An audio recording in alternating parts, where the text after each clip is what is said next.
Zoe, 3-year-old female mixed breed pet. Paralyzed since last night when jumped off the couch. Was perfectly normal prior to this event. Examination shows no pain perception in toes or legs. Paraplegia. At CT giving anesthesia, 4 meds already calculated.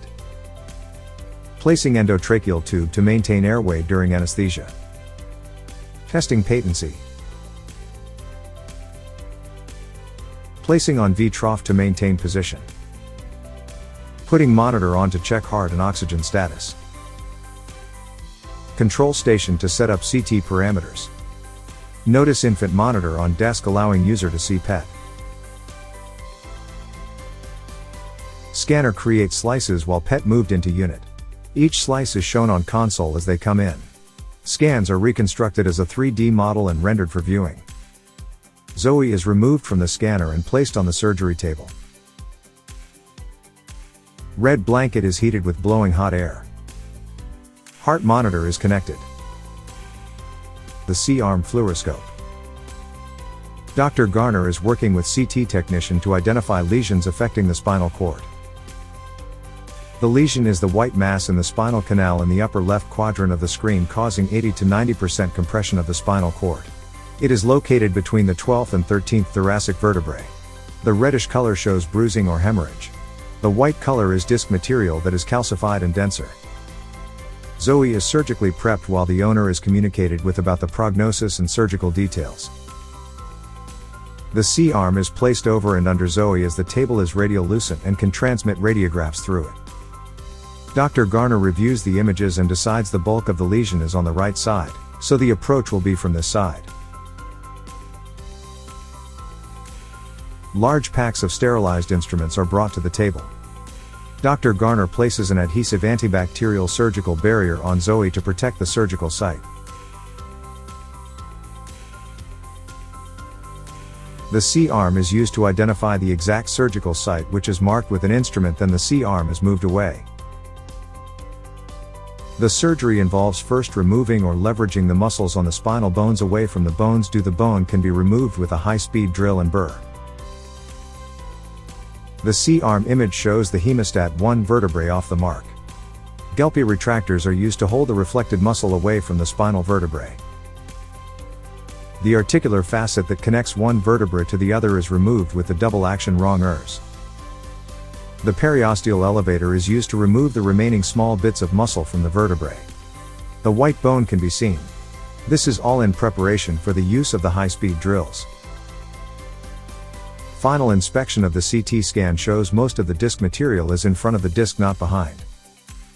The surgery now continues using the rongeurs to remove bone anterior to the disc space, followed by the periosteal elevators. The bone drills are sensitive instruments. We go through 3 before 1 is to Dr. Garner's tastes. The drill heats the tissues and created bone dust. The area is irrigated by the assistant and vacuumed or suctioned.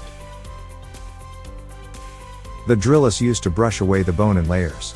First the hard white cortex, followed by the softer red marrow medulla, finally the inner white cortex, leading to the dura mater, a parchment-like covering of the spinal cord itself. Once the bone is removed, delicate rongeurs are used to chip away the bone next to the spinal cord, so instruments can be used to tease the offending disc material from the spinal canal. Once the spinal cord is reached, powerful magnification is used to make sure accurate movements are made. This avoids trauma to the spinal canal. The rongeurs are used to nip away at bone along the spinal cord. A delicate instrument called a cerumen loop, which is custom shaped to go under the spinal canal to remove the offending disc material. This, along with delicate suction, liberates the spinal cord of the compression. Only small amounts of curd-like disc material are needed to cause severe paralysis. A catheter is placed along the spinal cord to flush additional disc material from the spinal canal. The muscles that were reflected are then sutured together.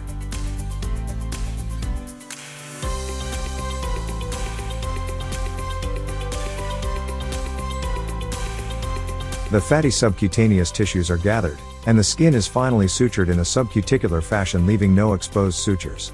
Notice the needle is passed from instrument to instrument without touching the fingers until the final knot is tied.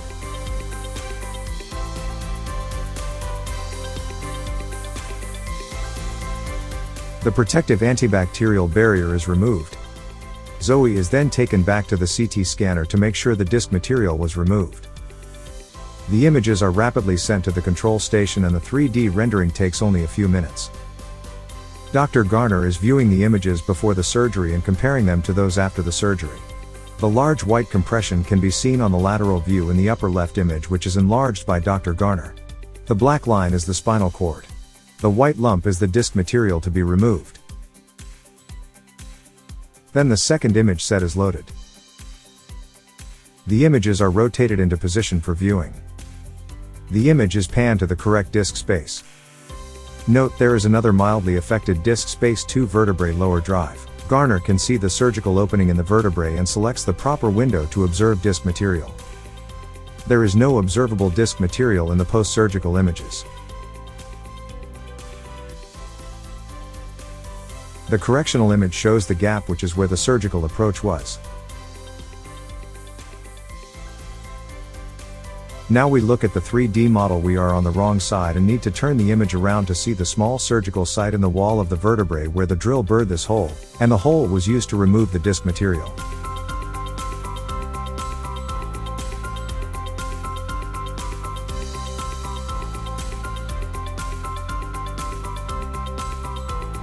Zoe is not in recovery and the doctor removes the endotracheal tube. Zoe is having a good time on the drugs and is feeling no pain. She is still paralyzed in the rear end, but now she has a chance for recovery.